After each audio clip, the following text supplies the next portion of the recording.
कोई आपके पास? इन्होंने ये बताया है कि पास्टर आपने बोला है शारीरिक तौर पर हमारा अंदर ही अच्छा रहना है, बाहर में इतना अच्छी तरह से दिखाई नहीं देना है, लेकिन हमारे पास्टर लोगों को बाहर में अच्छा कपड़ा चाहिए, अच्छा मोटरसाइकिल चाहिए। अच्छा क्यों चाहिए? ये सिर्फ विश्वासियों के लिए है या पास्टर को लिए भी है? इसका जवाब दे दो करके बताया है। हाँ, मैं इसका जवाब देता हूँ। దీనికి జవాబు నేను ఇస్తున్నాను. विश्वासी लोग सब सुनिएगा. విశ్వాసులైన వాళ్ళందరూ వినండి.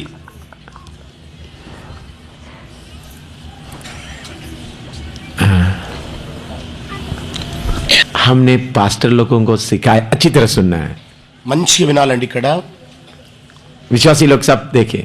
విశ్వాసులైన వాళ్ళందరూ ఇక్కడ చూడండి. ये प्रश्न अच्छी तरह से लिखा है. ఈ ప్రశ్న చాలా మంచిగా రాశారు. हमने पास्टर लोगों को सिखाया है आपका गरीबी बाहर के किसी को भी दिखाना नहीं. మరి పాస్టర్లకు నేర్పించింది ఏంటంటే మీ లోపల ఉన్న దారిద్ర్యం బయటికి ఎవ్వరికి కూడా కనిపించకూడదు.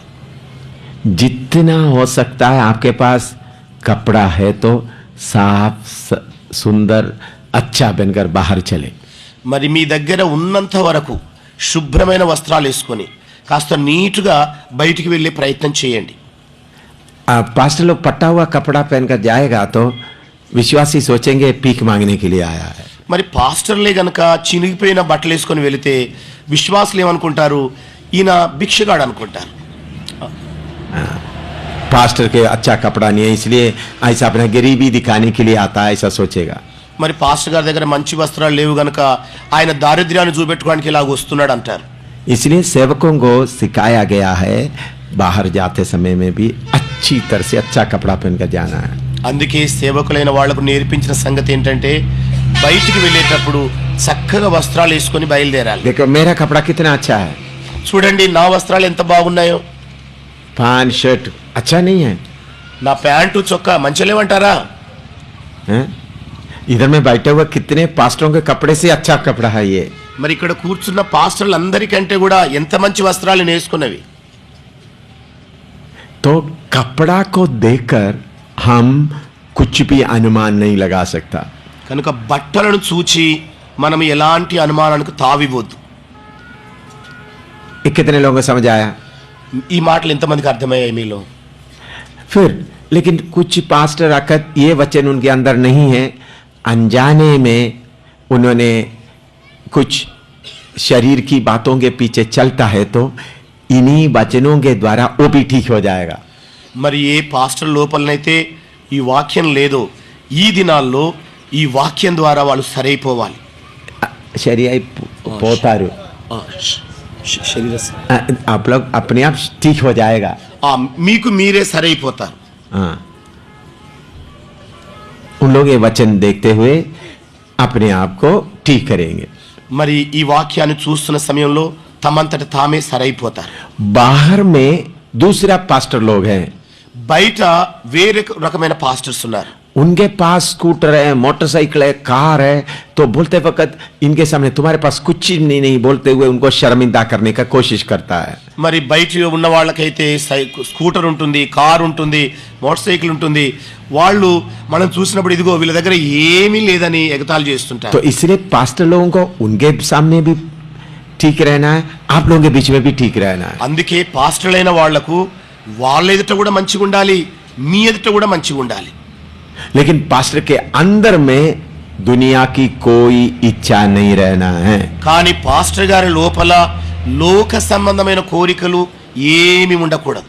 पास्टर का प्रचार में वो नहीं आना है. మరి పాస్టర్ గారి ప్రసంగంలో కూడా ఏది ఉండకూడదు.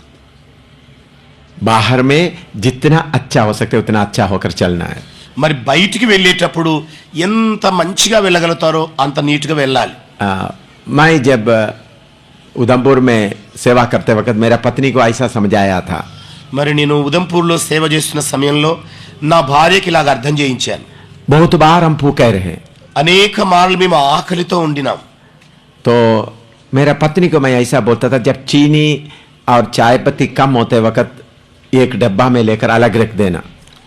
మరి నా భార్యతో చెప్పింది ఏంటంటే పంచదార కానీ టీ పొడి కానీ తక్కువైతున్న సమయంలో మరి ఒక డబ్బాని తీసుకొని వేరుగా పెట్టాలని చెప్పాను. और कोई गेस्ट आए, कोई विश्वासी आए, उनको चाय देता था. మరి ఎవరైనా అతిథులు వస్తే, విశ్వాసులు కనుక వస్తే వాళ్లకు టీ చేసి ఇచ్చేవాళ్ళు. मुझे मेरे कप में गर्म पानी देता था. మరి నా కప్పులోనేమో నా కొరకై వేడి నీళ్ళు ఇచ్చేది. तो सबको आगे 4 गेस्ट लोग आ गया है. నలుగురు అతిథులు వచ్చారు. शायद वो विश्वासी भी हो सकता है. బహుశా వాళ్ళు విశ్వాసులై ఉండొచ్చు. वो 4 लोगों को चाय देगा. మరి ఆ నలుగురికి కూడా చాయ్ ఇవ్వడం జరుగుతుంది. मुझे सिर्फ पानी, गर्म पानी देगा. నాకు కేవలం కాచిన వేడి నీళ్ళు ఇచ్చేది. तो उन लोग भी सोचेगा मैं चाय पी रहा है. వాళ్ళు కూడా ఏమనుకునే వాళ్ళు, నేను కూడా చాయ్ తాగుతున్నాను वो అనుకునేవాళ్ళు. कप में वो चाय गर्म पानी है करके बाहर दिखता नहीं है, మరి ఆ కప్పు లోపల వేడి నీళ్ళు ఉన్నాయని బయటికి కనిపించేది కాదు. ताकि विश्वासी को मालूम ना हो हमारे पास में कुछ भी नहीं है. మరి విశ్వాసులైన వాళ్లకు మా దగ్గర ఏమీ లేదని తెలియకుండా ఉండాలి. ऐसा अपना अपना जीवन को बचाना है. మరి ఈ ప్రకారంగా మన జీవితాన్ని కాపాడుకుంటూ ఉండాలి. हम कितने बार ऐसा किया है. మేము ఎన్ని మార్లు ఇలాగా చేశాం. हाँ, एक बार, क्योंकि पास्टर लोग ऐसा करते वक्त आप लोग समझ रहे, इसलिए मैं ये बात बताता हूँ. మరి పాస్టర్ ఇలాగా చేస్తున్న సమయంలో మీరు అర్థం చేసుకునగలట్లు ఈ మాటలు మీతో చెబుతున్నాను. एक बार हमारे उधर में एक कैप्टन बहल उद्धार पाकर आया, फौज में से उद्धार पाकर आया. कैप्टन था बहल, हिंदू धर्म से उद्धार पाकर आया. మరి సైన్యములో ఉన్న కెప్టెన్ గారు బెహల్ గారు హిందూ కుటుంబం నుండి రక్షణ పొందుకొని వచ్చారు. वो फौज में से निकल कर आ गया. అతడు సైన్యంలో నుండి బయటికి వచ్చేసాడు. हमारे पास रह रहा है. మా దగ్గర ఉంటూ ఉండినాడు. हमारे पास चावल थोड़ा सा ही है. మా దగ్గర ఉన్న బియ్యమేమో కొంచెమే ఉండినాయి. 2 बच्चे फिन्नी और सूसन 2 है, और ये भाई भी आया है. మరి ఇద్దరు పిల్లలు సూసన్ గారు, తర్వాత ఫిన్ని గారు ఉండేవాళ్ళు, తర్వాత ఈ సహోదరుడు వచ్చాడు. हाँ, तो मैंने मेरा पत्नी को बोला, अभी प्रभु जब तक थोड़ा पैसा का इंतजाम करते रहते, थोड़ा चावल आप पकाओ, चावल उनको खिलाओ, हम पानी पिएंगे. మరి ఎప్పటి వరకైతే ప్రభు ఇస్తాడో చూద్దాం. మరి ఇప్పుడున్న బియ్యంలో వండేసి ఆయనకు పెట్టండి, మిగతా గంజి నీళ్లు మాకు ఇవ్వండి అని చెప్పాను. चावल थोड़ा सा पकाओ, మరి బియ్యం కొంచెంగా వండు, पकाओ, थोड़ा पकाओ, కొంచెం వండు, और उसके बाद उसमें से वो चावल उनको दे देना. దానిలో నుండి ఆ బియ్యం, ఆ అన్నాన్ని వాళ్ళకి ఇవ్వు. वो तीनों फिन्नी और सूसन और बहल, वो तीनों खाने दो. మరి ఫిన్ని గారు, సూసన్ గారు, ఆ బెహల్ గారు తిననివ్వు. थोड़ा सा मिर्ची और मिर्ची के साथ थोड़ा सा नमक डालकर उनको दे दो. మరి కొంచెం కారపొడి ఉప్పుతో కలిపి వాళ్ళకి ఇవ్వు. ऐसा 3-4 दिन लोग उन लोग ही खाता रहा.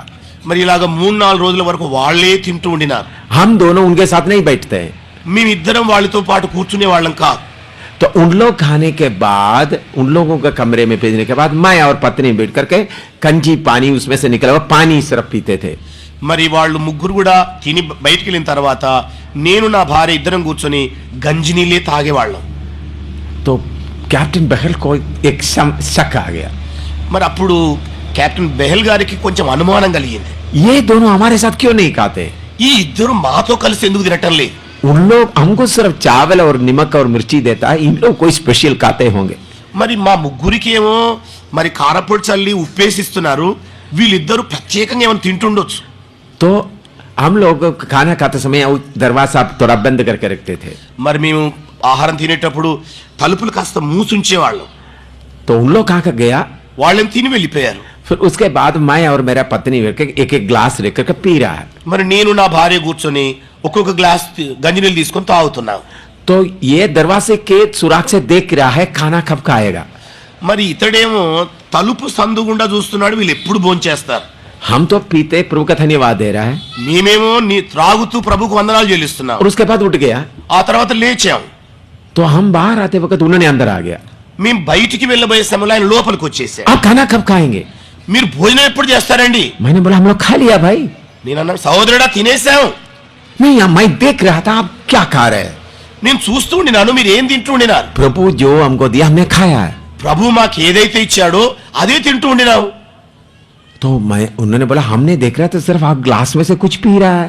మరి నేను చూస్తున్న వేలైతే గ్లాస్ నుండి ఏదో కొంత దాగుతున్నారు మీరు. इधर में चाय नहीं दूध नहीं वो हमको मालूम है. మరి ఇక్కడ టీ లేదు, పాలు లేవు, అది మాకు బాగా తెలుసు. मैंने बोला वो वही हमारा खाना है, वो हमारे लिए काफी है. మరి అదేనండి మాకున్న భోజనం, అది చాలు మాకు. वो कैप्टन घुटना में बैठकर रोना शुरू किया. ఆ కెప్టెన్ గారు మోకాళ్ళ మీదకి వచ్చేసి ఏడవడం మొదలు పెట్టాడు. उन्होंने बोला मेरा मम्मी पापा से भी इतना प्रेम मुझे नहीं मिला. నా తల్లి తండ్రి యొద్ద నుండి కూడా నాకు ఇంత ప్రేమ దొరకలేదు. फूट फूट कर रोना शुरू किया. పగిలి పగిలి ఏడ్చాడు. ये 3-4 दिन आप भूखा रहकर हमको खिलाता रहा. ఈ 3-4 రోజులు మీరు ఉపవాసం ఉండి మాకు తినిపిస్తారు. ఉపవాసం కాదండి, उपवासम का गंजीनील तागी उपवासम खाना नहीं, उसके लिए क्या बोलता है? उपवासम बोलता है नहीं.